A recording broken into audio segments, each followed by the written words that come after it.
Isang mapagpalang sandali sa inyong lahat, mga kasama sa bawat paglalakbay ng puso. Handa na ba kayong makinig sa isang kwentong magpapatunay na kahit sa pinakamadilim na gabi, may isang sinag ng pag-asa na maaaring magniningning? Sabi nila, ang oras daw ang naghihilom sa lahat ng sugat. Pero paano kung ang mismong oras ay naging isang walang hanggang bilangguan? Kung saan ang bawat segundo ay paalala ng isang masakit na kahapon. Paano kung ang tanging makapagpapalaya sa iyo ay isang pag-ibig na hindi mo inaasahan? Isang liwanag na nagmumula sa pinakasimpleng pinanggalingan. Halina't pakinggan natin ang kwento ng Villa Silangan. Ang tunog ng nababasag na salamin, ang pumunit sa nakabibinging katahimikan ng Villa Silangan. Ngunit si Dalisay Monteluz ay hindi man lang nagulat, hindi man lang siya kumurap. Nanatili siyang nakaupo sa dilim ng kanyang silid-aklatan. Hawak ang isa pang baso ng alak. Ang mga mata ay nakapako sa malaking larawan na nakasabit sa pader. Ang larawan ni Luningning, ang kanyang asawa, ang kanyang buhay, ang kanyang nakaraan. Sa larawan, ang nangiti nito ay kasing liwanag ng kanyang pangalan. Tila ba anumang oras ay tatawa ito at ang halakhak na yon ay muling pupunuin ang bawat sulok ng mansyon. Ngunit ngayon, ang tanging pumupuno sa Villa Silangan ay ang amoy ng alak, alikabok at kalungkutan. Luningning, bulong niya sa hangin. Ang pangalan nito ay kasing pait ng alak na dumadaloy sa kanyang lalamunan. 2 taon. 2 taon na ang nakalipas mula nang lamunin ng isang malagim na aksidente ang liwanag ng kanyang buhay. At mula noon, nabuhay na siya sa walang katapusang dapit hapon. Isang mahinang katok sa pinto ang nagpabalik sa kanya sa kasalukuyan. Pumasok si Manang Flora, ang matandang kasambahay na nagsilbi sa pamilya Monteluz bago pa man siya isilang. May pag-aalinlangan sa mukha nito. "Senyorito Dalisay," magalang nitong sabi. Nandito na po siya, ang bago pong tagapag-alaga. Hindi sumagot si Dalisay. Ibinaba niya ang baso sa mesa, lumikha ito ng malakas na kalansing. Tumayo siya at sa bawat hakbang niya palabas ng silid-aklatan, tila bapasan niya ang buong bigat ng mansyon. Sa gitna ng malawak na sala, nakatayo ang isang babae. Simple lamang ang suot nitong bestida. Ang buhok ay nakatali lang sa likod. Hindi ito katulad ng mga naunang aplikante na mukhang mas interesadong magpa-impress sa kanya kaysa magtrabaho. Nang mag-angat ito ng tingin, nakita ni Dalisay ang mga mata nito. Walang awa, walang paghuhusga.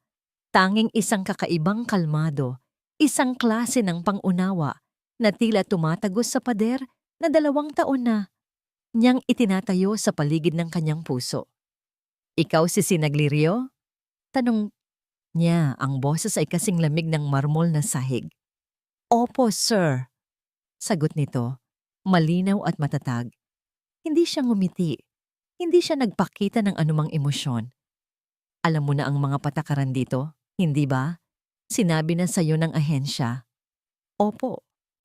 Lumapit si Dalisay. Ang kanyang anino ay tila lalamunin ang maliit na babae. "Uulitin ko para malinaw," mariin niyang sabi. "Gawin mo lang ang trabaho mo. Linisin mo ang dapat linisin. Ihanda mo ang pagkain sa tamang oras. Pero ang anak ko..." Huminto siya at sa isang saglit ang lamig sa kanyang boses ay napalitan ng isang bagay na mas malalim, mas masakit. "Si Diwa, huwag mong lalapitan. Huwag mong hahawakan. Huwag mong kakausapin na para bang sasagot siya sa'yo. Naiintindihan mo?" Hindi na tinagsisinag. Tumango lamang ito. "Naiintindihan ko po." "Mabuti." Tinalikuran na niya ito. Isang senyales na tapos na ang usapan. Para sa kanya, isa lang itong anino na dadaan sa mansyon, katulad ng marami pang iba na hindi rin nagtagal. Mula sa bintana ng kanyang silid, pinanood ni Dalisay si Manang Flora na ihatid si Sinag sa kwarto nito sa ibaba. Pagkatapos, lumabas si Sinag at tumayo sa hardin. Ang mga mata ay nakatingin sa bintana sa ikalawang palapag. Sa bintana ng silid ni Diwa, inaasahan ni Dalisay na makikita ang awa sa mukha nito, ang uri ng nakakainsultong habag na ipinapakita ng lahat kapag nalalaman nila ang tungkol sa kanyang anak. Ngunit wala. Tanging isang malalim na pagmamasid na para bang hindi isang batang may kapansanan ang tinitingnan nito, kundi isang kaluluwang naliligaw. Umiling si Dalisay at muling kinuha ang bote ng alak. Wala itong pinagkaiba, isa lang din itong estranghero. Kinagabihan, bago umalis para sa araw na yon, nakita ni Dalisay si Sinag na may ginagawa sa hardin. Pumitas ito ng ilang dahon ng niyog at mabilis na hinabi ang mga yon gamit ang kanyang mga daliri. Ilang sandali lang, isang maliit na ibon na gawa sa dahon ang nabuo sa kanyang palad. Naglakad ito patungo sa pinto ng silid ni Diwa. Akala ni Dalisay ay kakatok ito. Lalabagin ang pinakamahigpit niyang utos. Ngunit hindi. Dahan-dahan lamang nitong ipinatong ang laruang ibon sa pasimano sa labas ng bintana, sa lugar kung saan siguradong makikita ito mula sa loob. Pagkatapos ay umalis na ito nang walang ingay. Isang walang kwentang bagay, isip ni Dalisay. Isang kalokohan. Ngunit ng gabing iyon, sa gitna ng hating gabi, habang naglalakad siya sa pasilyo na naliligaw sa sarili niyang mga alaala, napahinto si Dalisay sa tapat ng kwarto ng kanyang anak. Ang pinto ay bahagyang nakaawang. Sumilip siya sa loob. Ang buwan ay nagbibigay ng sapat na liwanag para makita niya ang anyo ni Diwa na nakaupo sa kanyang wheelchair malapit sa bintana, gaya ng dati. Isang estatwa, isang buhay na paalala ng kanyang kabiguan. Ngunit may kakaiba. Dahan-dahan, napakabagal, na para bang nangangailangan ng lahat ng lakas sa kanyang maliit na katawan. Isang kamay ang umangat. Ang mga daliri nito ay nanginginig. At ito'y itinuro, hindi sa buwan, hindi sa mga bituin, kundi sa maliit na ibon na gawa sa dahon na nakapatong sa pasimano. Sa loob ng 2 taon, ngayon lang ulit nakita ni Dalisay na kumilos si Diwa ng may intensyon. Hindi makapaniwala si Dalisay sa kanyang nakikita. Ang kanyang puso, na matagal nang manhid at hindi na tumitibok, ay biglang kumabog ng malakas, isang beses, isang sinag, sa gitna ng mahabang gabi. Ang unang araw ni Sinag sa Villa Silangan ay nagsimula at nagtapos sa katahimikan. Ngunit hindi ito ang uri ng katahimikan na nagdudulot ng kapayapaan. Ito ay isang katahimikang mabigat. May bigat ng mga salitang hindi masabi at mga luhang hindi maiyak. Ang bawat sulok ng mansyon ay tila bumubulong ng pangalan ni Luningning Monteluz. Ngunit hindi natakot si Sinag. Para sa kanya, ang katahimikan ay hindi isang pader, kundi isang espasyo na kailangang punan. Sa ikalawang araw, hindi niya sinubukang pilitin si Diwa na magsalita. Sa halip, pumasok siya sa silid nito na may dalang isang maliit na kahon na puno ng lupa at ilang buto ng halaman. Naupo siya sa sahig, hindi kalayuan sa wheelchair ng bata, at sinimulang ayusin ang kanyang munting hardin. Magandang umaga, Diwa. Mahinahon niyang sabi. Ang boses niya ay kasing hina ng sikat ng araw na tumatagos sa bintana. Naisip ko lang, baka gusto mong magkaroon ng hardin dito sa loob para kahit umuulan sa labas, mayroon pa rin tayong nakikitang tumutubo. Hindi siya tumingin sa bata para hintayin ang reaksyon nito. Nagpatuloy lang siya sa kanyang ginagawa, ikinukwento ang bawat hakbang. Ito, lupa galing sa hardin ni Manang Flora. Sabi niya, masustansya daw to at itong mga buto. Ipinakita niya ang maliliit na butil sa kanyang palad. Magiging mga bulaklak daw to ng Dama de Noche. Mabango yan, lalo na sa gabi. Habang nagsasalita siya, Naramdaman niyang may mga matang nakamasid. Alam niyang nandyan lang sa isang sulok si Dalisay Monteluz, ang amo niyang may mga matang kasing lamig ng yelo, ngunit hindi siya nagpaapekto. Ang kanyang mga salita at kilos ay para lamang kay Diwa. Nang matapos ang munting hardin, inilagay niya ito sa ibabaw ng isang maliit na mesa malapit sa bintana. Ayan, araw-araw. Sabay nating didiligan na ha? Kinagabihan, nang ang buong bahay ay nababalot na muli ng dilim, bumalik si Sinag sa silid ni Diwa. May dala siyang isang maliit na lampara. Isinara niya ang mga ilaw at ibinukas ang lampara. Itinutok ito sa isang blangkong pader. Umupo siyang muli sa sahig. At doon, nagsimula ang kanyang teatro ng mga anino.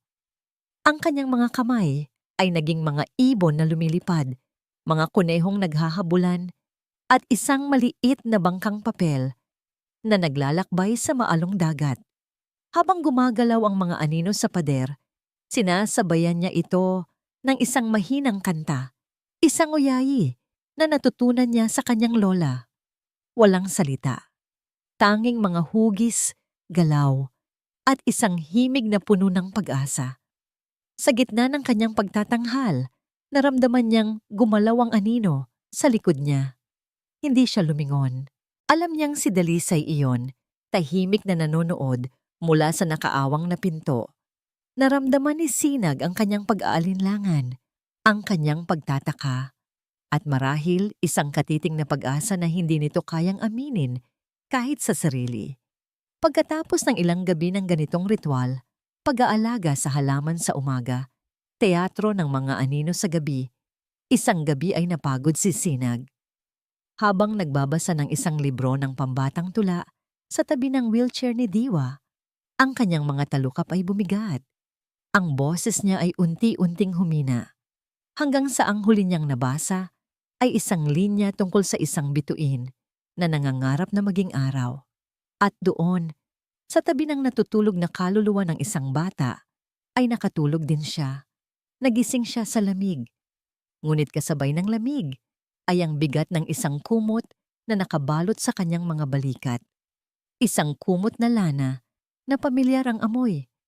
Amoy ng mamahaling pabango at alak. Amoy ni Dalisay. Napatingin siya sa paligid. Wala na ngunit ang kumot ay naiwan. Isang tahimik na testimonya na nagmamasid ito na sa kabila ng kanyang malamig na panlabas, may isang bahagi sa kanya na nakakakita. Isang ngiti ang sumilay sa labi ni Sinag bago niya muling ipinikit ang mga mata. Kinabukasan, mas ganado siya. Dinala niya ang kanyang mga manikang gawa sa dahon at tela. Gumawa siya ng isang munting entablado sa sahig at sinimula ng isang kwento tungkol sa isang matapang na maya na natutong lumipad muli matapos maputol ang isang pakpak. Sa gitna ng kanyang masiglang pagkukwento, sa eksenang sinusubukan ng maya na lumundag mula sa sanga, hindi sinasadyang nabitiwan ni Sinag ang manika. Bumagsak ito sa sahig. Ay nahulog. Sabi niya sa sarili. Isang mahinang buntong hininga. Tumigil ang lahat. Ang hangin. Ang oras. Dahil sa gitna ng katahimikan may narinig siya. Isang tunog na napakahina. Halos isang bulong lang na dala ng hangin. Ngunit malinaw. May hugis. Nagmula ito sa wheelchair. Log. Nanlaki ang mga mata ni Sinag. Ang kanyang puso ay tumigil sa pagtibok. Dahan-dahan siyang lumingon kay Diwa.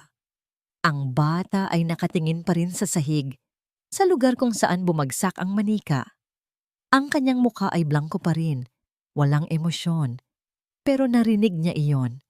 Sigurado siya, hindi ito guni-guni. Pagkatapos ng 2 taon ng walang hanggang katahimikan, isang salita ang sinubukang kumawala. Isang pantig, isang tunog, isang pag-asa. Nakatayo si Dalisay sa labas ng pintuan ng silid ni Diwa. Ang mga kamay ay nakakuyom sa magkabilang gilid. Ang puso niya na sa loob ng 2 taon ay tila isang bato na lumubog sa ilalim ng dagat ay biglang tumitibok ng napakabilis. Log. Paulit-ulit na umalingaw-ngaw sa kanyang isipan ang tunog na yon. Isang pantig, isang hibla ng tunog sa isang karagatan ng katahimikan. Guni-guni lang ba niya iyon? Isang desperadong panaginip ng isang amang pagod na sa paghihintay? Hindi. Narinig niya. Malinaw. Hindi niya namalayan ang paglabas ni Sinag mula sa silid. Ang dalaga ay naglalakad sa pasilyo, marahil pabalik sa kusina, nang bigla itong harangin ni Dalisay. Ang kanyang galaw ay mabilis, halos marahas, na ikinagulat ni Sinag. "Sir?" Tinitigan siya ni Dalisay. Ang kanyang mga mata ay nagliliyab sa isang emosyon na hindi pa nakikita ni Sinag sa kanya. Hindi galit, hindi lamig, kundi isang matinding, desperadong pagkauhaw. "Anong ginawa mo?" tanong niya. Ang boses ay nanginginig at bahagyang basag. "Paano? Paano mo nagawa yon?" Nakita ni Sinag ang pagkalito, ang pag-asa, at ang takot sa mga mata ng kanyang amo. Naunawaan niya. Narinig din pala nito. Huminga siya ng malalim, nanatiling kalmado sa gitna ng unos na nagaganap sa loob ni Dalisay. "Wala po akong ginawa, sir." Mahinahon niyang sagot. "Ang anak niyo po ang gumawa." "Huwag mo akong lokohin." Halos pasigaw na sabi ni Dalisay. 2 taon. 2 taon na walang kahit isang salita. Dinala ko na siya sa pinakamagagaling na doktor sa buong bansa pero wala. Tapos ikaw, ilang araw ka pa lang dito.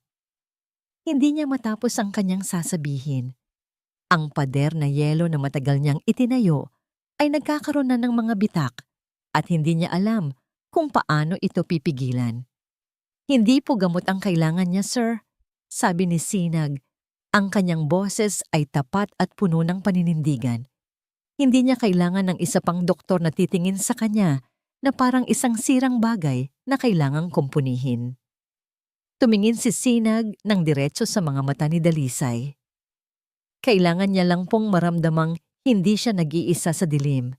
Kailangan niya lang ng isang taong hindi susuko, na mananatili sa tabi niya, kahit na hindi siya nagsasalita. Kailangan niya lang pong maramdaman na ligtas siyang muling magtiwala.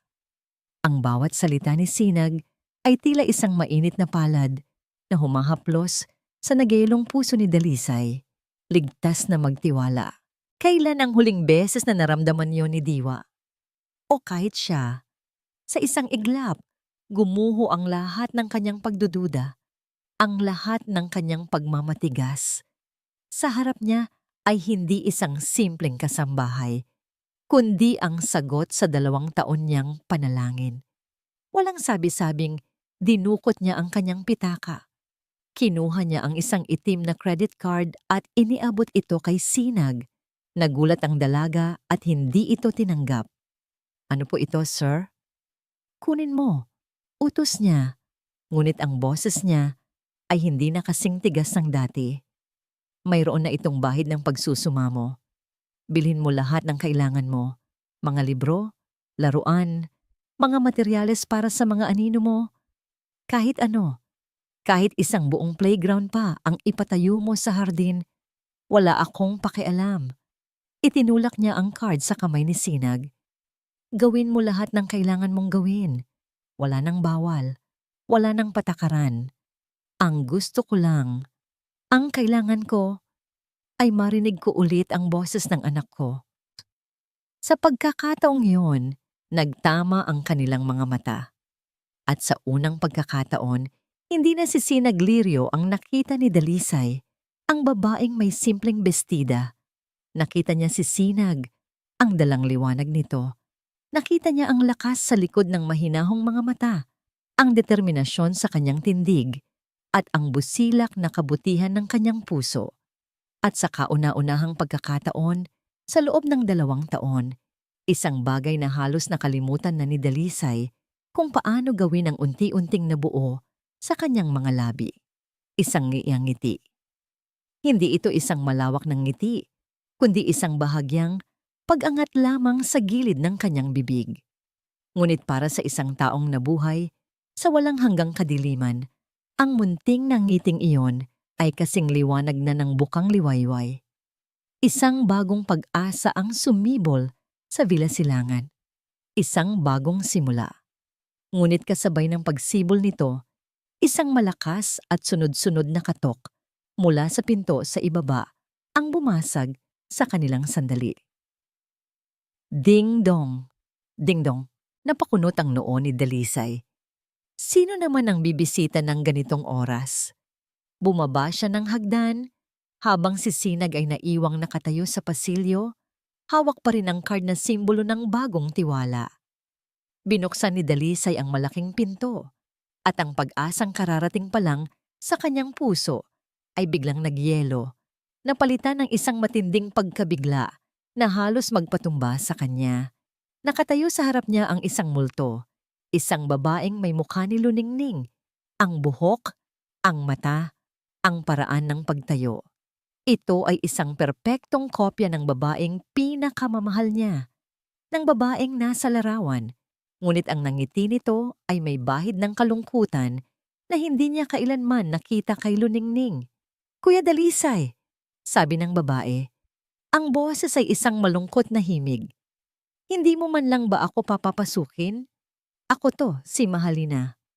Ang multo ng kanyang nakaraan ay may mukha ng kanyang asawa. Nakatayo si Dalisay sa may pintuan, hindi makagalaw, hindi makahinga. Ang babaeng nasa harap niya ay si Luningning. Ang parehong hugis ng mukha, ang parehong mapupungay na mata, ang parehong buhok na tila sinag ng buwan. Ngunit may mali. May isang lamig sa mga mata nito, isang kalkuladong kalungkutan na hindi niya kailanman nakita sa kanyang asawa. Mahalina. Sa wakas ay nasabi niya ang pangalan, at ang tunog nito ay kakaiba sa kanyang pandinig. Pumasok si Mahalina sa loob, dinala ang isang malamig na hangin sa kabila ng mainit na gabi. Iginala niya ang kanyang paningin sa kabuuan ng sala, at ang kanyang mga mata ay lumapag sa malaking larawan ni Luningning na nakasabit sa pader. At doon, nagsimula ang perpektong pag-arte. Ang kanyang mga balikat ay nagsimulang manginig. Ang kanyang mga kamay ay dahan-dahang itinakip sa kanyang bibig. At ang mga luhang kanina pa, tila nag-aabang, ay sunod-sunod na pumatak. Hikbi niya. Hindi pa rin ako makapaniwala. Araw-araw, umaasa akong panaginip lang ang lahat. Automatikong lumapit si Dalisay. Ang makita ang mukha ni Luningning na umiiyak ay isang karayom na direktang tumusok sa kanyang puso. "Tahan na, Mahalina." "Paano ako tatahan, Kuya Dalisay?" sabi nito. Humaharap sa kanya. Ang mga mata ay puno ng pighati. "Ang kakambal ko, ang kalahati ng buhay ko, biglang nawala. Iniwan niya tayong lahat." Niyakap niya si Dalisay at sa isang sandali, ipinikit ni Dalisay ang kanyang mga mata at nagpanggap na si Luningning ang kayakap niya. Ang parehong pabango, ang parehong pakiramdam. Ngunit nang imulat niya ang kanyang mga mata, ang realidad ay bumalik na parang isang malakas na sampal. Ito si Mahalina, ang anino ng kanyang asawa. Nang kumalma na ito, ang una nitong hinanap ay si Diwa. Nakikita nito ang bata sa dulo ng pasilyo, tahimik na nakaupo sa kanyang wheelchair, pinapanood ang lahat. Lumuhod si Mahalina sa harap ng pamangkin.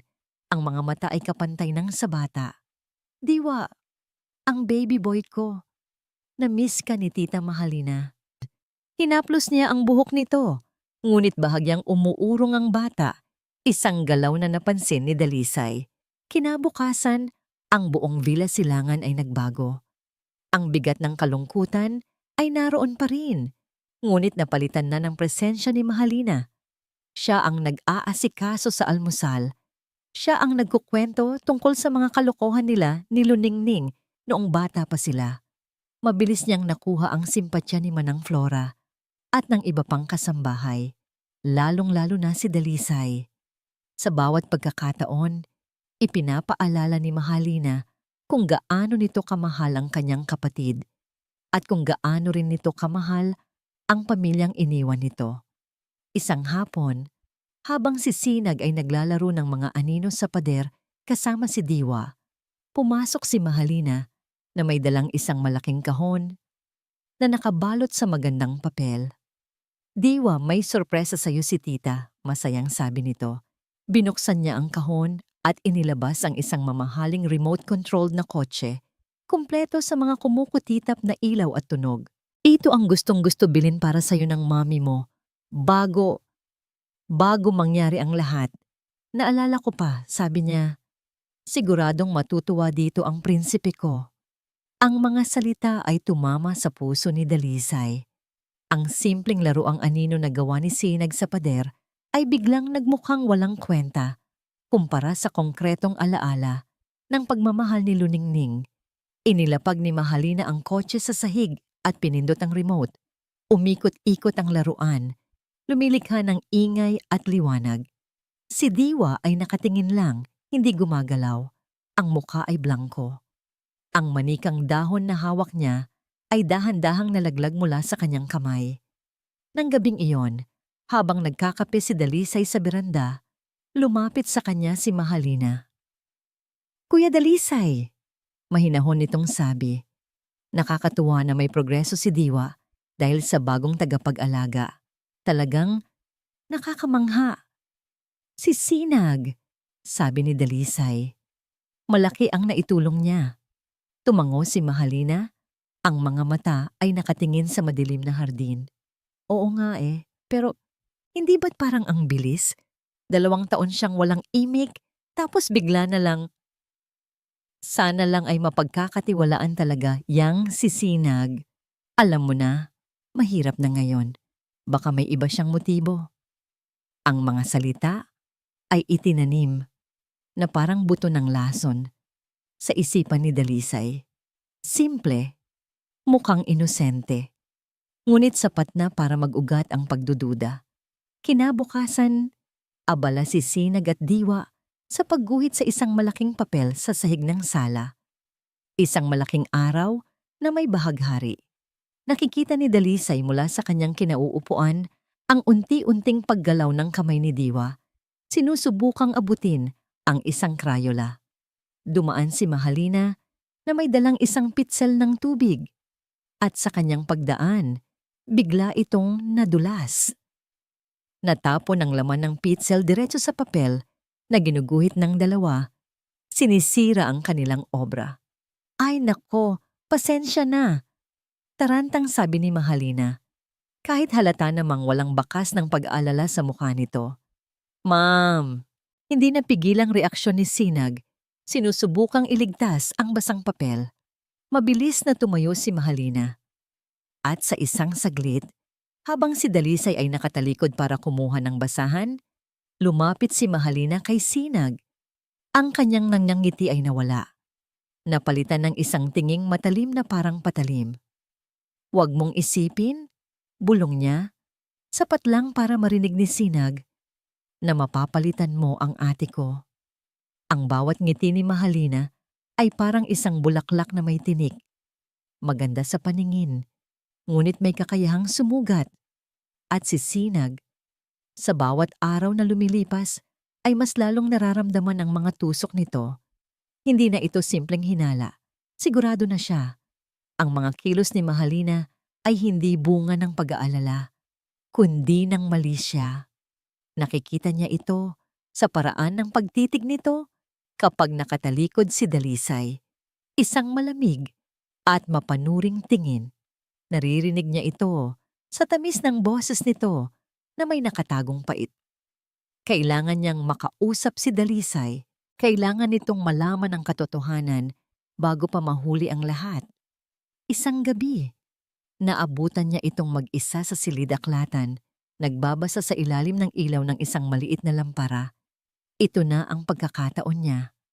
Huminga siya ng malalim at dahan-dahang pumasok. Sir Dalisay? Nag-angat ito ng tingin mula sa libro. Ang mga mata ay tila pagod. Sinag, may kailangan ka? Gusto ko lang po sanang may sabihin tungkol kay Ma'am Mahalina. Panimula niya, pinipili ng maigi ang bawat salita. Napapansin ko po kasi na tila nalilito si Diwa sa kanya at nag-aalala po ako. Nagsalubong ang mga kilay ni Dalisay, ibinaba nito ang libro. Anong ibig mong sabihin? Hindi po sa nanghihimasok ako, pero may mga ginagawa po siya na sa tingin ko ay hindi nakakatulong sa paggaling ni Diwa. Madalas niyang sinasabi na kamukha ko raw po ang yaya nila dati na sinaktan siya o kaya naman ay sinag. Putol ni Dalisay sa kanya. Ang boses ay may bahid ng pagkadismaya. Nagluluksa pa rin si Mahalina. Namatayan siya ng kakambal. Natural lang na maging protective siya sa pamangkin niya. Pero sir, nag-aalala lang siya. Giit ni Dalisay, tumatayo na. Sinusubukan niyang punan ang pagkukulang ni Luningning. At kung nalilito man si Diwa, marahil ay dahil sa biglaang pagbabago. Huwag kang mag-isip ng kung ano-ano. Gawin mo lang ang trabaho mo. Ang mga salita ay tumama kay Sinag na parang sampal. Gawin mo lang ang trabaho mo. Bumalik na naman sila sa simula. Ang tiwalang akala niya ay nakuha na niya ay biglang naglaho, natabunan ng anino ng isang babaeng kamukha ng yumaong asawa nito. Tumango na lang siya at walang imik na lumabas ng silid, dala ang bigat ng kabiguan. Mula noon, mas naging tuso si Mahalina. Nagsimula na itong maghasik ng mga maliliit na aksidente. Isang araw, hindi sinasadyang matatapon ni Mahalina ang isang plorerang may tubig sa sahig, nakakakinis lang ni Sinag. Sa isa namang pagkakataon, mawawala ang paboritong libro ni Diwa na makikita kalaunan sa basurahan ng mga tuyong dahon at palabasing si Sinag ang nagtapon. Ngunit ang pinakamasama ay nangyari isang hapon. Naghanda si Sinag ng lugaw para kay Diwa. Alam na alam niya ang mga bawal sa bata. Bawal ang mani at ilang uri ng shellfish. Maingat niyang inihanda ang lahat. Habang naghahain siya, pumasok si Mahalina sa kusina. May dalang isang mangkok ng kinayod na niyog. Lagyan natin ito para mas masarap. Nakangiting sabi nito. Paborito to ni Luningning ilagay sa lugaw. Naku ma'am, baka po hindi magustuhan ni ako nang bahala, sabi ni Mahalina at mabilis na naglagay ng kaunting niyog sa lugaw ni Diwa habang nakatalikod si Sinag para kumuha ng baso. Ilang minuto matapos kumain si Diwa, nagsimula itong mamula sa leeg at mga braso. Hindi ito malala, ngunit halatang may allergy ito. Nagpanik si Dalisay nang makita ang anak. Anong nangyari? Anong ipinakain mo sa kanya? Sigaw nito kay Sinag. Lugaw lang po. Sir, alam niyo po na maingat ako. Maingat? Biglang sumulpot si Mahalina mula sa kusina. Ang mga mata ay nanlalaki sa kunwaring pag-aalala. May hawak siyang isang garapon. Dalisay, tingnan mo to. Nakita ko sa basurahan sa kusina. Ipinakita niya ang isang walang lamang garapon ng peanut butter. Namilog ang mga mata ni Sinag. Hindi ako gumamit niyan. Wala kaming ganyan dito. Sinungaling. Umiiyak na, sabi ni Mahalina. Niyakap si Diwa na nagsisimula na ring hindi mapakali. Nakita kita. Akala ko keso, ang dinidikdik mo. Yun pala mani. Paano mo nagawa to sa kanya? Hindi mo ba alam na bawal sa kanya to? Ang buong eksena ay isang perpektong bitag. Ang umiiyak na tiyahin. Ang batang namumula. Ang ebidensya sa basurahan. At si Sinag na nag-iisang tagapagtanggol ng sarili. Sir Dalisay, maniwala po kayo sa akin. Pagmamakaawa ni Sinag, ang mga luha ay nagbabadyang tumulo. Hindi ko po magagawa yan. Mahal na mahal ko po si Diwa. Ngunit ang nakita lang ni Dalisay ay ang panganib sa kanyang anak. Ang anak na minsan na niyang muntik nang mawala. Ang takot at galit ay nagsanib sa kanyang dibdib, lumikha ng isang halimaw na hindi na nag-iisip. Pinalampas ko na ang maraming bagay, sabi ni Dalisay. Ang boses ay mababa at nanginginig sa galit. Ang mga nawawalang gamit, ang mga kwento mo, pinalampas ko. Pero ang kapabayaan sa anak ko? Lumapit ito sa kanya. Hindi. At isang malakas na tunog ang pumuno sa silid. Ang tunog ng palad na tumatama sa pisngi. Napatigil ang lahat.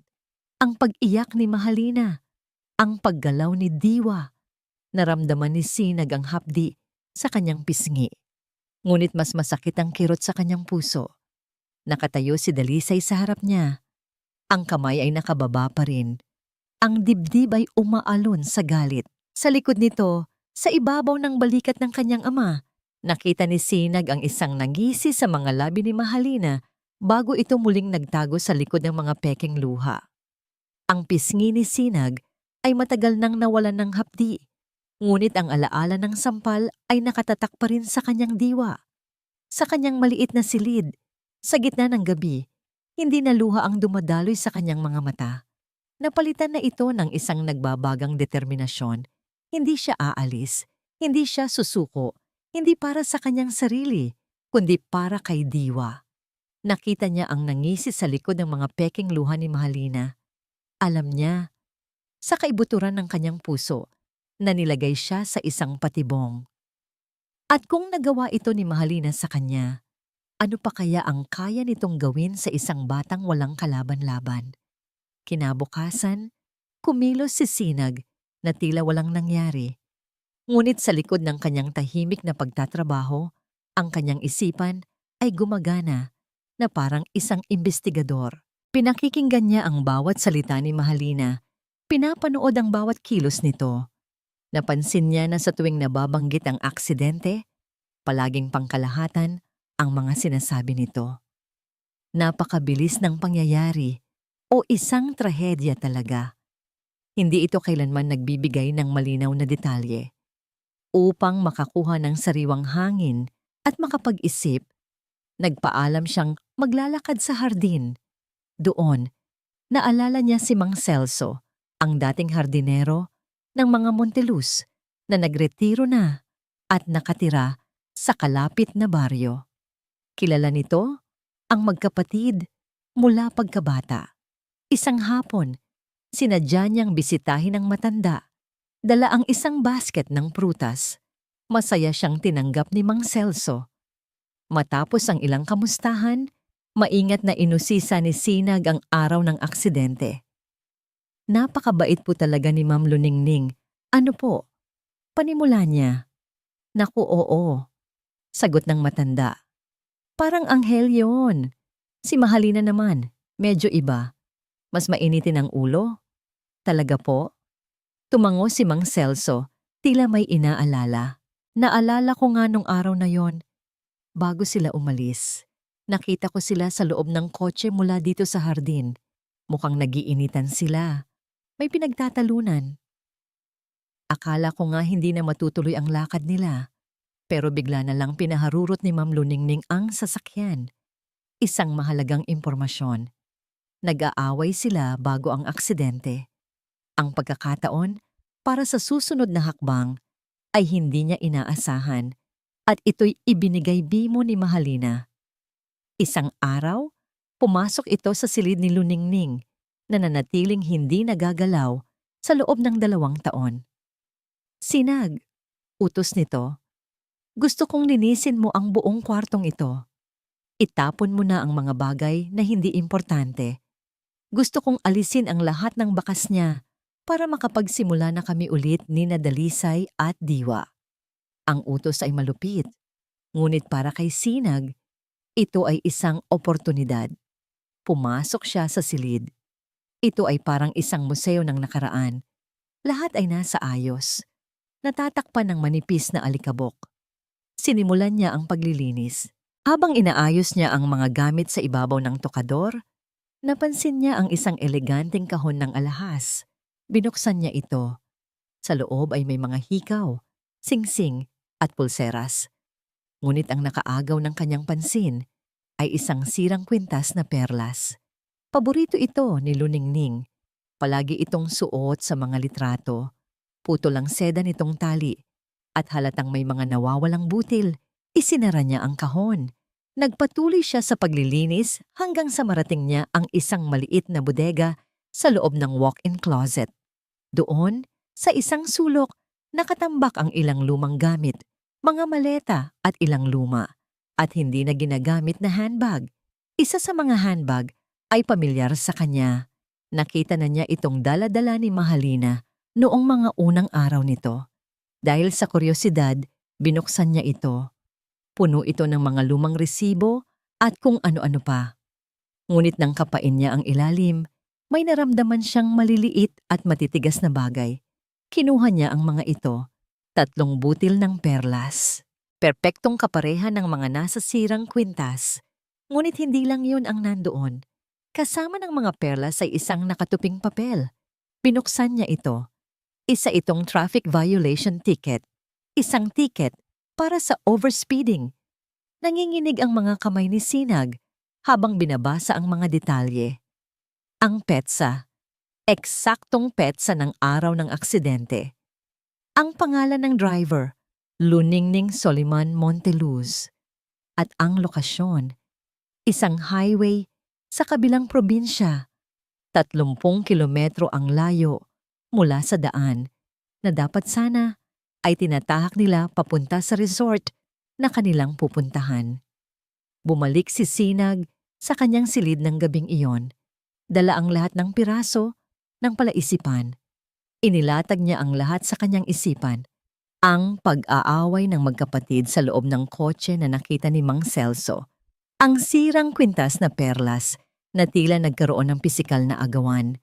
Ang 3 nawawalang butil ng perlas na natagpuan sa loob ng isang lumang bag ni Mahalina. At ang pinakamatibay na ebidensya, ang speeding ticket. Bakit sila nasa ibang daan? Bakit sila nagmamadali? Ang mga kasinungalingan ni Mahalina ay unti-unting nabubura at sa likod nito, isang mas madilim at mas nakakatakot na katotohanan ang nagsisimulang mabuo. Ang mga piraso ay nagdidikit-dikit, lumilikha ng isang larawan na hindi niya kayang sikmurain. Hindi ito simpleng pag-aaway ng magkapatid. Hindi ito simpleng pagtatakip. Ang puso ni Sinag ay kumabog ng malakas sa isang nakakikilabot na realisasyon. Hindi ito aksidente. Ang kasalanan ay may sariling bigat. At sa mga gabing hindi siya makatulog, nararamdaman ni Dalisay ang bigat na yon sa kanyang dibdib, sa kamay na ginamit niya para saktan si Sinag. Ilang araw na ang nakalipas mula nang paalisin niya ito. Ngunit ang anino ni Sinag ay nanatili sa Villa Silangan.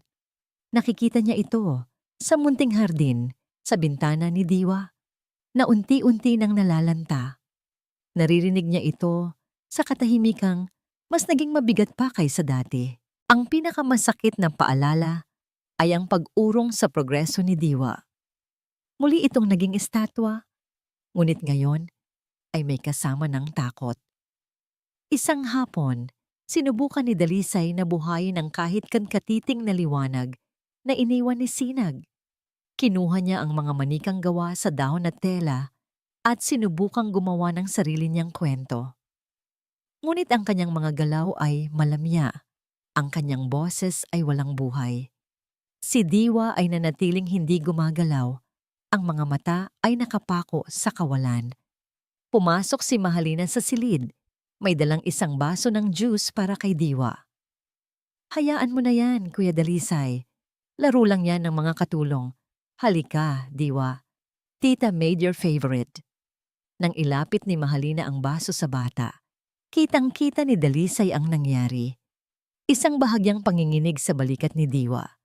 Isang halos hindi mapansing pag-urong palayo sa kamay ni Mahalina. At nang aksidenteng madikit ang daliri ni Mahalina sa pisngi ng bata, napapikit si Diwa ng mariin. Isang reaksyon ng takot. Sa unang pagkakataon, tiningnan ni Dalisay si Mahalina hindi bilang anino ni Luningning, kundi bilang siya. Napansin niya ang kawalan ng pasensya sa mga mata nito kapag inaakalang walang nakatingin. Napansin niya ang pilit na tamis sa boses nito. Ang buto ng pagdududa na itinanim nito laban kay Sinag ay biglang bumalik. At ngayon, ito ay nakatutok mismo sa kanya. Kinabukasan, habang nasa silid-aklatan si Dalisay para sa isang importanteng tawag sa telepono, naiwan si Mahalina at Diwa sa sala. Panay ang tingin ni Mahalina sa pasilyo. Tinitiyak na abala si Dalisay. Nang makasiguro siyang hindi ito nakatingin, dahan-dahan siyang lumapit sa wheelchair ni Diwa. Ang kanyang nangiti ay nawala. Ang kanyang muka ay naging isang malamig na maskara. Yumuko siya. Ang kanyang muka ay ilang pulgada na lang ang layo mula sa muka ng bata. Ang kanyang boses ay isang makamandag na bulong. Nakikita ko ang mga tingin mo, bata ka. Simula ni Mahalina, ang bawat salita ay may bahid ng yelo. Akala mo ba hindi ko napapansin? Akala mo ba maloloko mo ako tulad ng pagluloko mo sa Kuya Dalisay ko? Hindi kumikibo si Diwa, ngunit ang kanyang mga mata ay nanlalaki sa takot. Gusto mong magsumbong? Patuloy ng babae, isang masamang namngisi ang gumuhit sa kanyang mga labi na kamukhang kamukha ng kay Luningning. Gusto mong subukang magsalita ulit? Sige, subukan mo. Pero tandaan mo to, lalo pa siyang lumapit, ang kanyang hininga ay mainit sa pisngi ni Diwa.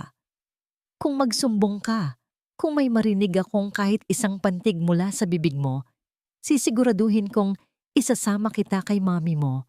Sa tingin ko, miss na miss ka na niya. Gusto mo ba siyang makasama ulit? Ang mga salita ay hindi lang pumasok sa tainga ni Diwa. Dumiretso ito sa kanyang kaluluwa.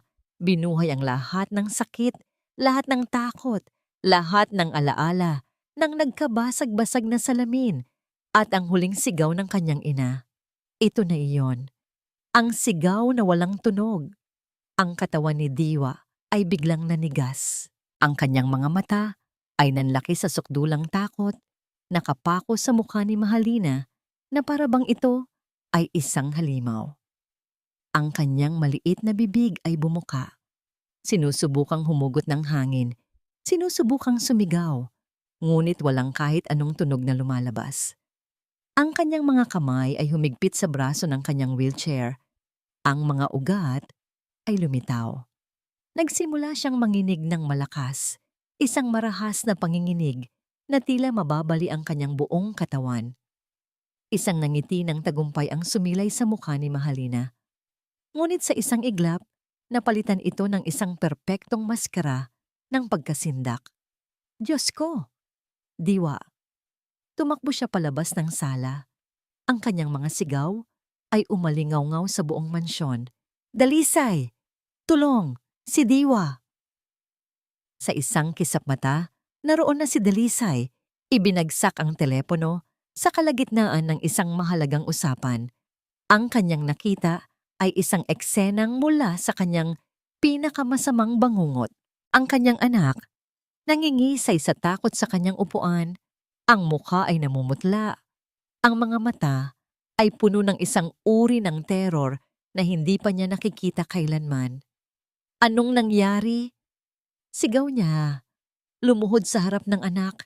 Sinusubukang hawakan ito. Ngunit si Diwa ay patuloy sa marahas na panginginig. Hindi ko alam. Humahagulgol na, sabi ni Mahalina. Itinuturo ang direksyon ng hardin. Bigla na lang, pumasok siya. Si Sinag. Mula sa likod bahay. May ibinulong siya kay Diwa at pagkatapos, nagkaganyan na siya. Tinakot niya ang bata, Dalisay. Tinakot niya. Ang salitang Sinag, ang tanging narinig ni Dalisay. Ang lahat ng kanyang pagdududa, ang lahat ng kanyang pagsisisi ay biglang naglaho, napalitan ng isang umaapaw na galit at takot para sa kanyang anak. Hindi na siya nag-isip. Hindi na siya nagtanong kung paanong nakapasok si Sinag. Ang tanging nakikita niya ay ang bunga ng di umanong kasamaan nito. Ang kanyang naghihirap na anak, ang babaeng nagdala ng pag-asa. ay siya rin palang nagdala ng pinakamalaking panganib. Ito na ang huling patak. Ang tiwalang minsan niyang ibinigay ay naging abo. Tumayo si Dalisay. Ang muka ay isang blangkong maskara ng desisyon. Ang lahat ng init, ang lahat ng pag-asa na minsan niyang naramdaman ay nagyelo. Kinuha niya ang telepono sa mesa. "Security!" Sabi niya sa kabilang linya. Ang kanyang boses ay kasing tigas at kasing lamig ng bakal. "Dalhin niyo ang lahat ng gwardiya dito sa main house. Ngayon din." Niyakap ni Mahalina si Diwa na unti-unti nang kumakalma mula sa tindi ng pagod at nagtago ng isang mapagtagumpay na ngiti sa buhok ng bata. Binalingan ni Dalisay si Mahalina. Ang mga mata ay walang emosyon. "Dalhin mo si Diwa sa kanyang silid. Huwag ninyong iiwan." Pagkatapos ay bumalik siya sa telepono. Ang kanyang mga salita ay pinal. Isang hatol na hindi na mababago. "May ibibigay akong utos," sabi niya sa head of security. "At gusto kong malinaw ito sa lahat." Huminga siya ng malalim. Pinapakawalan ang huling hibla ng kanyang dating sarili. Simula ngayon, hindi na pwedeng tumapak sa Villa Silangan si Sinag Lirio. Ang balita ay dumating kay Sinag na parang isang kidlat sa maaliwalas na langit. Ipinatawag siya ng ahensya kinabukasan at ipinaalam sa kanya ang utos ni Dalisay Monteluz. Bawal na siyang bumalik. Hindi na kailangan ng kanyang serbisyo. Ang kanyang kontrata ay tapos na. Walang paliwanag, walang tanong. Isang pader na bakal ang biglang itinayo sa pagitan niya at ng Villa Silangan. Nang gabing iyon, sa kanyang maliit na inuupahang kwarto, gumuho ang mundo ni Sinag. Umiyak siya. Hindi dahil sa nawalang trabaho o sa sakit ng akusasyon na hindi niya maintindihan. Umiyak siya para kay Diwa. Naiwan ang bata sa kamay ng isang halimaw na nagbabalat kayong anghel. Ang bawat segundo na wala siya roon ay isang segundong nasa panganib. Ang batang minahal na niya na parang sariling kapatid. Ang imahe ni Diwa na nanginginig sa takot ay hindi maalis sa kanyang isipan. Ngunit habang nauubos ang kanyang mga luha, isang bagong apoy ang nagsimulang mag-alab sa kanyang dibdib. Hindi ito ang apoy ng galit, kundi ang apoy ng katatagan. Hindi siya pinalaki ng kanyang mga magulang para sumuko. Hindi niya hahayaang manalo ang kasamaan dahil lang sa takot. Tumayo siya. Pinunasan niya ang kanyang mga luha. Sa ilalim ng liwanag ng isang maliit na bombilya, inilabas niya ang mga bagay na nakuha niya mula sa silid ni Luningning, ang kopya ng speeding ticket at ang 3 butil ng perlas na itinago niya sa kanyang pitaka. Inilatag niya ang mga ito sa mesa. Mga piraso ng isang madilim na palaisipan, hindi ito sapat. Kailangan niya ng isang bagay na hindi maitatanggi, isang bagay na sisira sa perpektong maskara ni Mahalina. At bigla, may naalala siya. Isang detalye mula sa mga kwento ni Manang Flora. Si Senyorita Luningning napakahilig sa teknolohiya. Sabi minsan ng matanda, lahat ng nangyayari sa buhay niya, isinusulat niya sa kanyang digital diary. Yung maliit na computer na parang libro. Isang tablet. Doon maaaring nakatago ang katotohanan, ngunit paano siya makakapasok? Ang Villa Silangan ay binabantayan na ngayon na parang isang kuta, at siya ang numero 1 kaaway. Mayroon lang siyang isang taong maaaring pagkatiwalaan. Kinuha niya ang kanyang telepono at tiniyak na may sapat pa siyang load. Nanginginig ang kanyang mga daliri habang dinadial niya ang numero ni Manang Flora.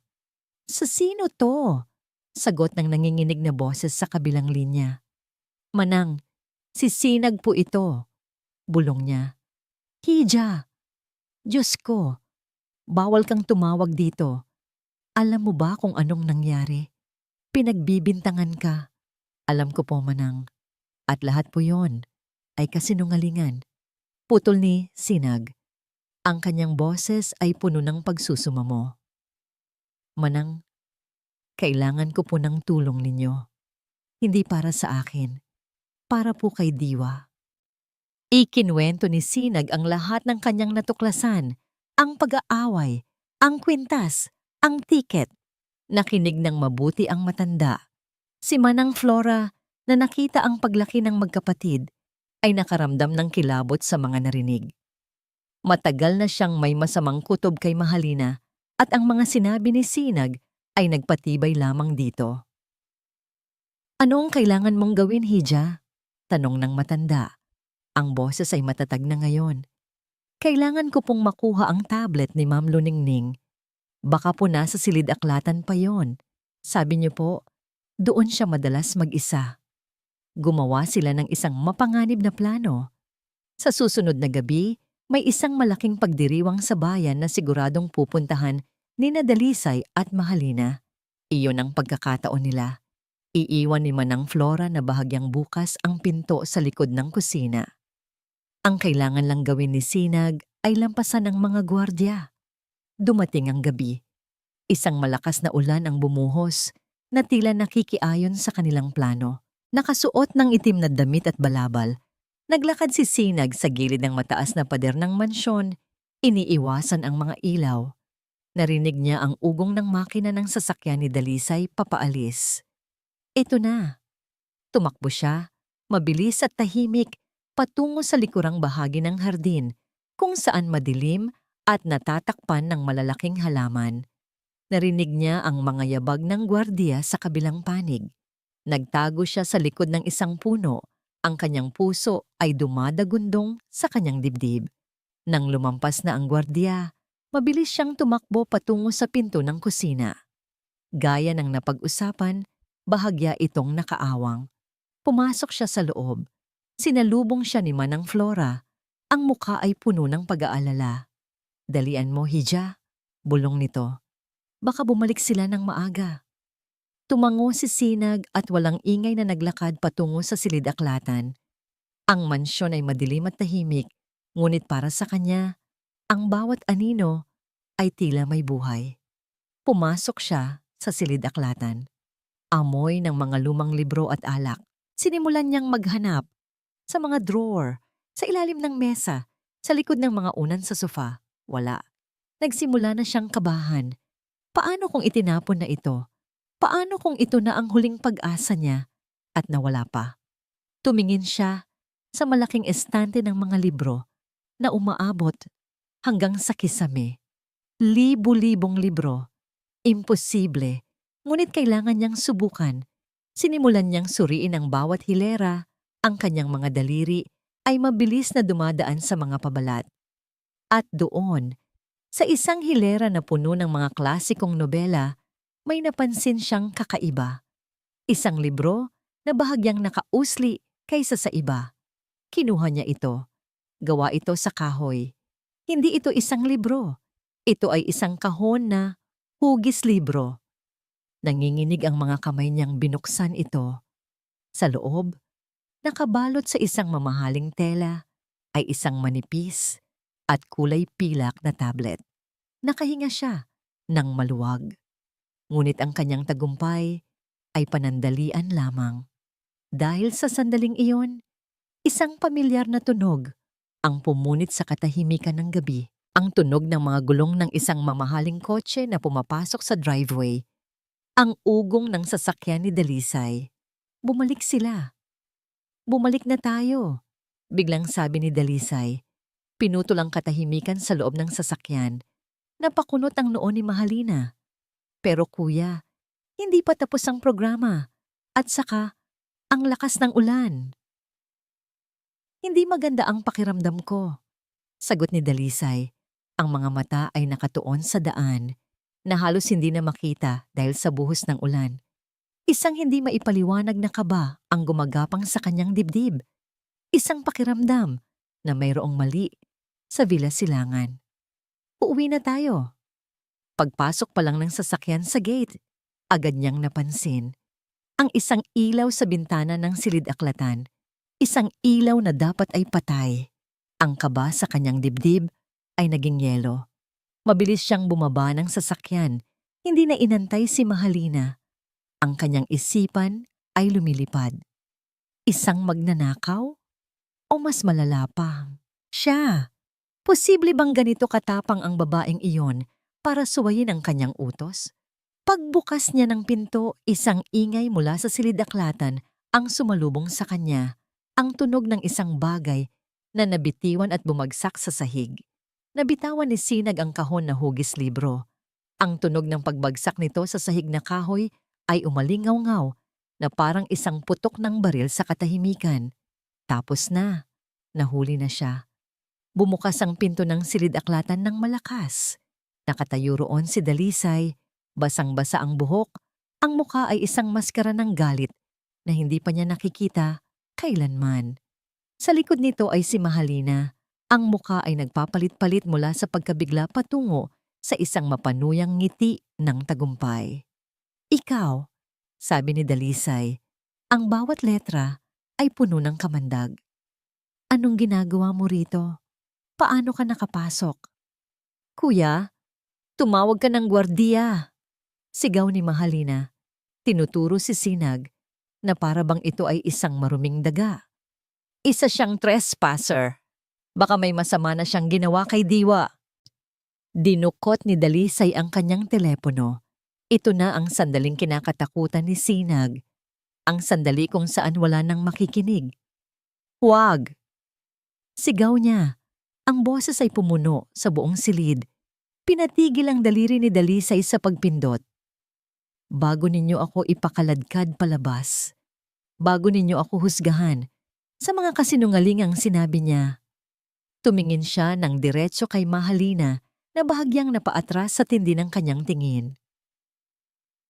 Panoorin niyo muna ito. Pinulot niya ang tablet mula sa sahig. Nanginginig ang kanyang mga kamay.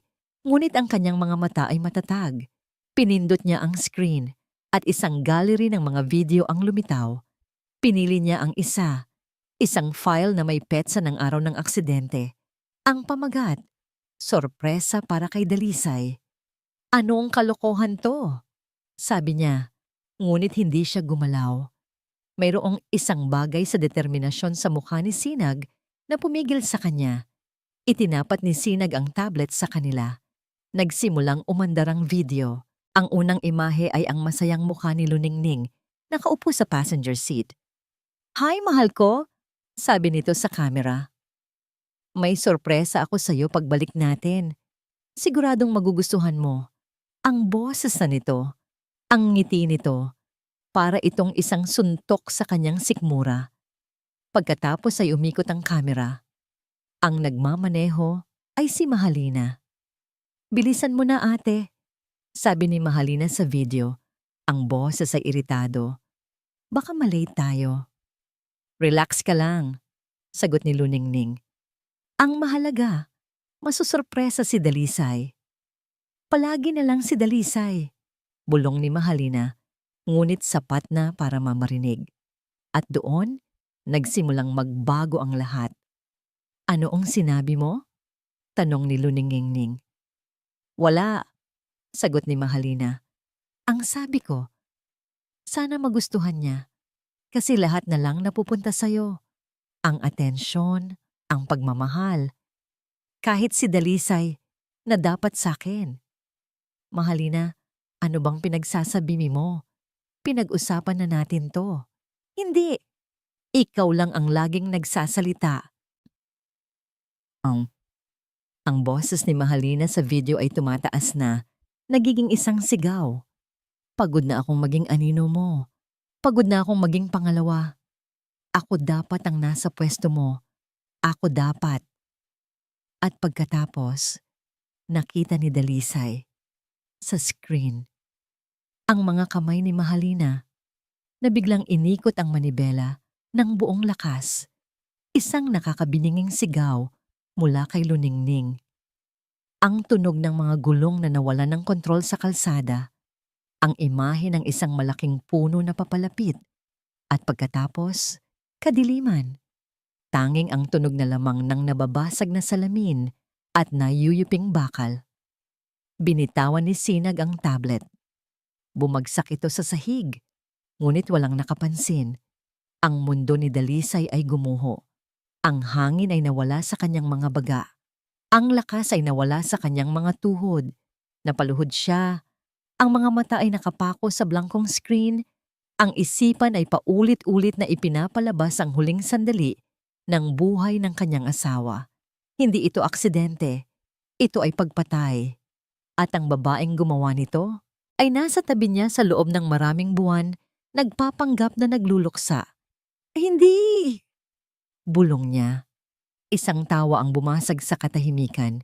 Isang tawang nakakikilabot, wala sa tono, at puno ng kabaliwan, tawa ni Mahalina. Oo, ako nga. Sigaw niya. Ang kanyang magandang mukha ay nag-iba ng anyo. Naging isang nakakatakot na maskara ng galit at tagumpay. Ako ang gumawa. Dahil sawa na ako. Sawa na akong maging anino lang niya. Sa akin dapat ang lahat ng ito. Ang yaman, ang mansyon, ikaw. Sa akin dapat. Lalakad na sana siya palapit kay Dalisay nang isang mahinang tunog ang pumigil sa lahat. Ang tunog ng isang gulong na gumigiling sa sahig na kahoy. Dahan-dahan silang lumingon sa pintuan.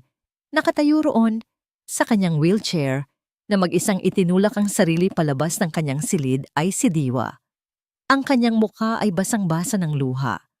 Nakatingin siya, hindi sa kanyang ama, hindi kay Sinag, kundi sa babaeng sumisigaw. Tinitigan niya si Mahalina, ang babaeng bumulong ng kamatayan sa kanyang tainga. At sa gitna ng katahimikan matapos ang unos, ang kanyang maliit na bibig ay bumuka. Sa unang pagkakataon sa loob ng 2 taon, isang malinaw, nanginginig, at puno ng kahulugang salita ang lumabas mula sa kanyang lalamunan. Halimaw! Ang salitang halimaw ay nanatiling nakabitin sa hangin. Mas matalas pa sa alinmang kutsilyo, mas mabigat pa sa 2 taon ng katahimikan. Iyon ang huling tulak. Ang huling piraso ng katotohanan na bumasag sa lahat ng natitirang lakas ni Mahalina. Ang kanyang pagtawa ay naging isang nakakikilabot na hagulgol. Nawala na ang babaeng kamukha ni Luningning. Ang natira na lang ay isang estrangherong nasisiraan ng bait. Paulit-ulit na ibinubulong ang mga salitang, "Sa akin dapat, sa akin." Hindi na siya pinansin ni Dalisay. Ang kanyang mga mata, ang kanyang buong mundo ay nakatuon na lamang sa isang tao. Ang kanyang anak, ang kanyang matapang na anak. Dahan-dahan siyang lumapit kay Diwa. Ang bawat hakbang ay tila 1 milya ang layo. Ang mga gwardiya na pumasok ay mabilis na kumilos. Hawak na nila ngayon si Mahalina na hindi na nanlalaban. Tila isang basag na manika. Ang tunog ng posas na isinasara ay ang tanging ingay na bumasag sa katahimikan.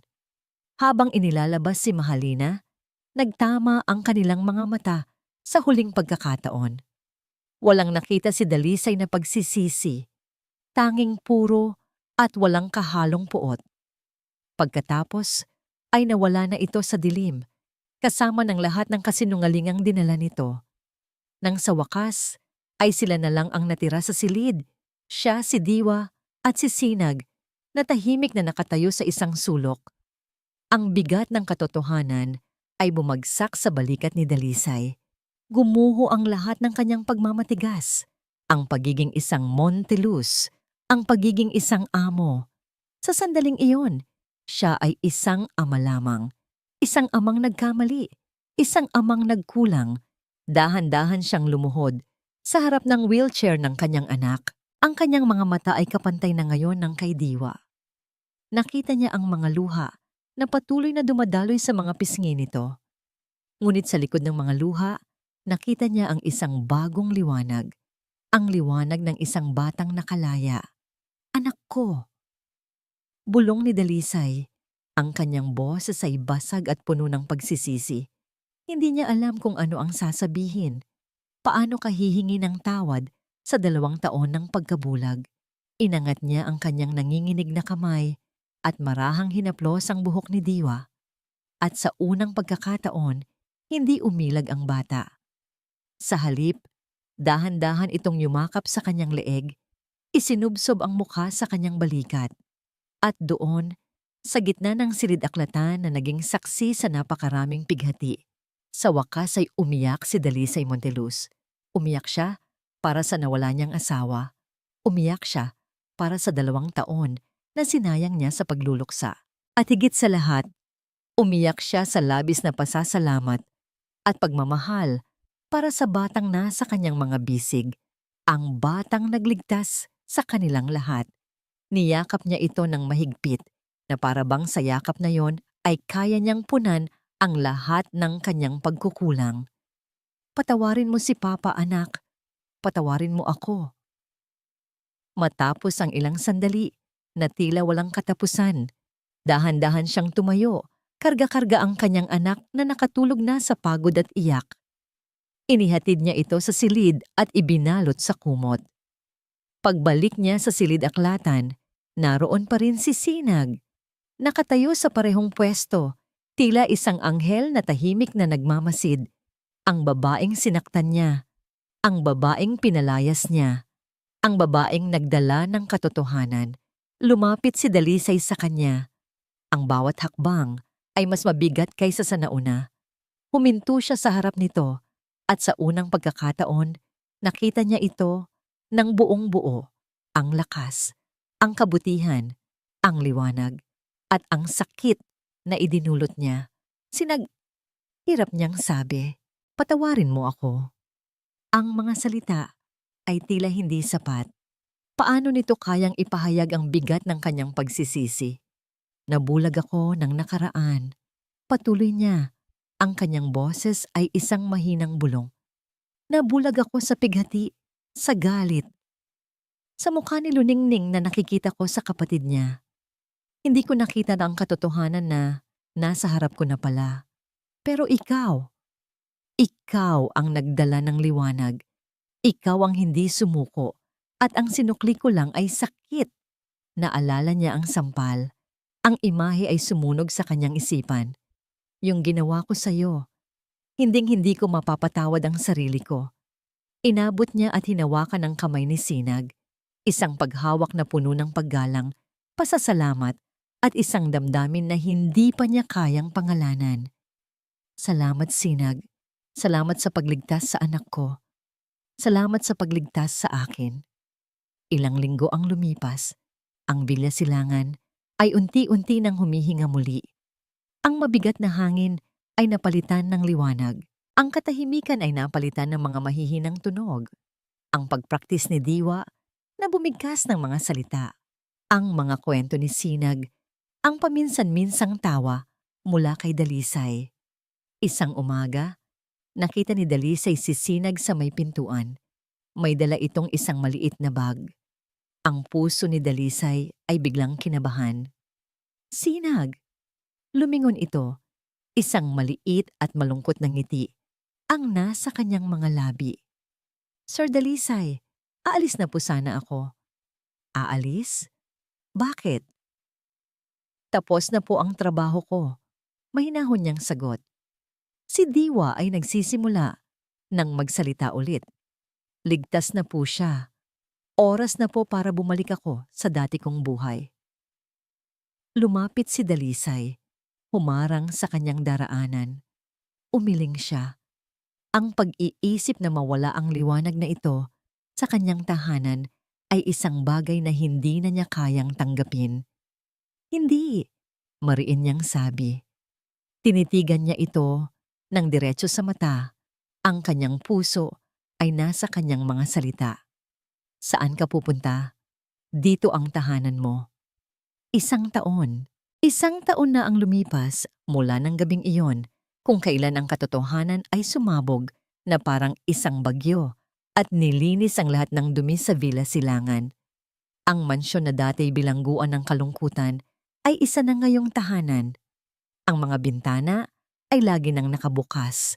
Hinahayaang pumasok ang sikat ng araw at ang sariwang hangin. Ang amoy ng alak at alikabok ay napalitan na ng amoy ng bagong lutong tinapay at ng mga bulaklak mula sa hardin. At ang dating nakabibinging katahimikan, sa Sinag. Papa, titingnan niyo. Ang tinig na yon, kahit pa hindi perpekto at bahagyang nauutal pa, ang pinakamagandang musika sa pandinig ni Sinag. Lumingon siya mula sa kusina at nakita niya si Diwa, nakatayo sa gitna ng sala. Hindi na ito nakaupo sa wheelchair.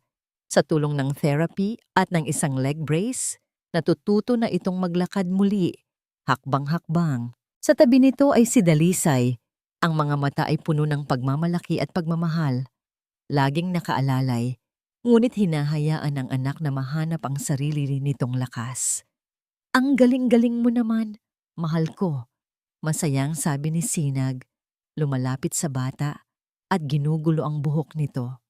Si Papa ang nagturo, sabi ni Diwa, nakangiti ng malapad. Ngumiti si Sinag kay Dalisay, isang nangiting nagkakaintindihan sila. Ang Dalisay ngayon ay malayong malayo na sa lalaking una niyang nakilala. Wala na ang lamig sa mga mata nito, napalitan na ng init. Ang pait ay napalitan na ng pasasalamat. Hindi na ito nagtatago sa likod ng bote ng alak, kundi hinaharap na ang bawat bagong araw. Isang umaga ng linggo, pagkatapos mag-almusal, sinabi ni Dalisay, may pupuntahan tayo. Nagmaneho sila patungo sa isang pamilyar na lugar. Isang tahimik na sementeryo na napapalibutan ng mga puno. Huminto sila sa harap ng isang puntod na gawa sa puting marmol, malinis at inaalagaan. Nakaukit dito ang pangalan, Luningning Soliman Monteluz. Ito ang unang beses na bumalik sila roon mula nang malaman ang katotohanan. Dala nila ang isang pompon ng mga puting bulaklak. Si Dalisay ang unang lumapit. Inilapag niya ang mga bulaklak sa paanan ng puntod. Hinawakan niya ang malamig na bato. Luningning, mahina niyang sabi. At sa pagkakataong ito, wala nang pait sa kanyang boses. Tanging kapayapaan. Patawad. Kung ngayon lang kami nakabalik. Maraming nangyari, marami akong naging pagkakamali. Nabulag ako sa sakit ng pagkawala mo at hindi ko nakita ang mga taong nasa paligid ko. Tumingin siya sa likod, kina Sinag at Diwa. Pero sa tingin ko, maiintindihan mo. Nakahanap na kami ng kapayapaan. Ang anak natin, magaling na siya. At ako, natututo na ulit akong magmahal. Ngumiti siya. Salamat sa lahat. Oras na para magpaalam. Hindi ito isang malungkot na paalam, kundi isang mapagpalayang pagpapaalam. Ang pagtanggap na ang nakaraan ay bahagi na ng kung sino sila, ngunit hindi na ito ang humuhubog sa kanilang kinabukasan. Pag-uwi nila, may isa pang sorpresa si Dalisay. Sa gitna ng hardin, may isang nakahandang maliit na hukay. Sa tabi nito ay isang maliit na halaman na may usbong na bulaklak. Ano ito pa? Tanong ni Diwa. Isang bagong simula, sagot ni Dalisay. Lumapit siya kay Sinag at hinawakan ang kamay nito. Sinag lirio, isang sinag, isang bulaklak na lirio. Ikaw ang nagdala ng liwanag at bagong buhay dito. Kaya nararapat lang na magtanim tayo ng isang bagay na magpapaalala sa amin araw-araw kung paano kami muling nabuo. Kinuha ni Diwa ang maliit na pala at siya ang unang naglagay ng lupa. Pagkatapos ay sabay na tinabunan ni Dalisay at Sinag ang natitirang bahagi. Ang kanilang mga kamay ay nagkakadikit-dikit sa lupa sa init ng araw. Nang matapos sila, tumayo sila at pinagmasdan ang kanilang ginawa. Isang maliit na halaman sa gitna ng isang hardin na minsan ay nalanta. Niyakap ni Dalisay si Sinag mula sa likuran. Ipinatong ang kanyang baba sa balikat nito. Si Diwa naman ay tumayo sa gitna nila. Ang maliliit na kamay ay hawak-hawak ng kanilang mga kamay. Magkakasama, pinanood nila ang paglubog ng araw. Ang ginintuang liwanag nito ay bumalot sa kanilang tatlo. Sa bagong tanim na bulaklak at sa buong mansyon. Hindi na ito ang Villa Silangan ni Dalisay Monteluz. Hindi na ito ang lugar ng trahedya ni Luningning. Ito na ang kanilang Villa Silangan. Isang tahanang binuo hindi ng dugo o ng kayamanan, kundi ng katotohanan, pagpapatawad, at isang pag-ibig na kasing liwanag ng isang sinag sa umaga. At dito po nagtatapos ang ating kwento. Isang paglalakbay na nagturo sa atin na ang tunay na pag-ibig ay hindi lamang matatagpuan sa gitna ng kaligayahan. Madalas, ito ay sumisibol mula sa mga durog na puso at ang liwanag nito ang siyang nagiging gabay natin palabas sa pinakamadilim na kabanata ng ating buhay. Ang pagpapatawad sa sarili man o sa iba at ang tapang na harapin ang katotohanan, gaano man ito kasakit, ang siyang tunay na susi sa isang panibagong simula. Maraming salamat po sa inyong walang sawang pagsubaybay at pakikinig sa kwento ni Dalisay, Sinag at Diwa. Naway napulutan ninyo ito ng inspirasyon at pag-asa. Kung meron kayong mga saloobin o komento tungkol sa ating kwento, huwag po kayong mag-atubiling i-share yan sa comment section sa ibaba. Anong uri naman ng kwento ang gusto ninyong marinig sa susunod? Gusto naming malaman ang inyong mga mungkahi. Hindi dito nagtatapos ang ating paglalakbay. Marami pa pong kwentong kasing ganda at mas puno ng aral dito sa aming channel. Kung nagustuhan nyo ang kwentong ito, i-like, i-share sa pamilya at mga kaibigan at mag-subscribe na rin para lagi kayong updated sa mga susunod pa naming kwento. I-click nyo ang notification bell para kayo ang unang makarinig kapag may bago kaming upload. Pagpalain po kayo ng Panginoon, kayo at ang inyong buong pamilya. Hanggang sa muli, Kwentong Pag-ibig P.